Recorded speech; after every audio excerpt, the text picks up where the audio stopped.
Mga kapuso, huwag basta-basta magtitiwala sa mga nakakausap sa telepono o online para huwag maging biktima ng panloloko. Sa Quezon City, isang kasambahay ang nakakulong ngayon at inimbestigahan matapos niyang kunin at ibigay sa ibang tao ang mahigit 2 milyong pisong cash at alahas mula sa kanyang amo. Ang paliwanag niya, sinunod nila ang utos ng tumawag na kaboses daw ng kanyang amo. Balitang hatid ni James Agustin. Kuha ang video na ito sa labas ng gate ng isang subdivision sa Barangay Bagong Bayan, Quezon City hapon nitong Martes. Ang babaeng kasambahay makikitang may iniabot na paper bag sa isang lalaki. Inihatid pa niya sa motorsiklo ang lalaki. Nang makaalis, naglakad papasok sa subdivision ng kasambahay. Ang laman pala ng paper bag, mga pera at alahas na ninakaw umano ng kasambahay sa bahay ng kanyang amo. Ayon sa pulisya, nasa bakasyon ng amo ng kasambahay noong mga oras na yun. Base sa investigasyon namin, pinasok niya yung kwarto ng kanyang amo.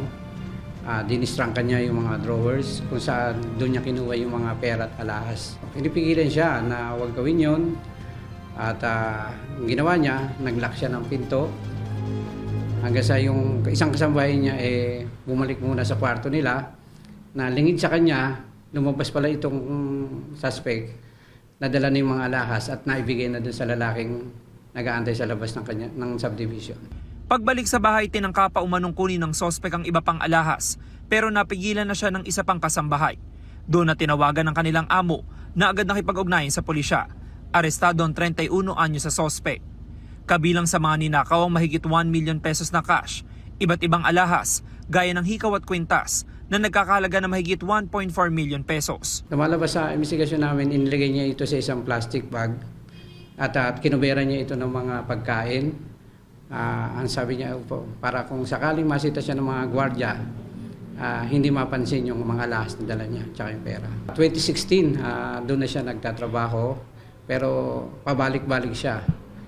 May mga 2 taon, aalis siya, tapos babalik din siya the following year, hanggang sa kasalukuyan. Itong huling bumalik siya noong 2025. Ayon sa kasambahay, sinunod lang daw niya ang utos ng babaeng tumawag sa cellphone na nagpakilalang kanyang amo. Ginawa ko yun base sa utos lang po doon sa cellphone na kausap ko po kay ma'am. Sino po yun? Yung boses po ni ma'am. Ano sinasabi niya? Na punta ako sa kwarto niya, kunin ko daw yung mga alahas niya doon. Sinampa ng sospek ng reklamong qualified theft.